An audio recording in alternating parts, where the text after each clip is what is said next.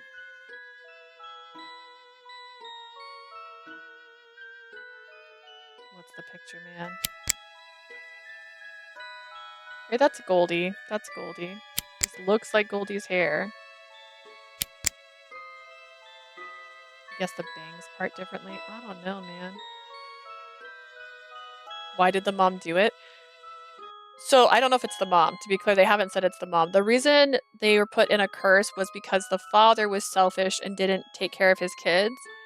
And so the witch person thought if she cursed the family, turned them into not themselves, then it would make the dad realize he needed to care about his family more.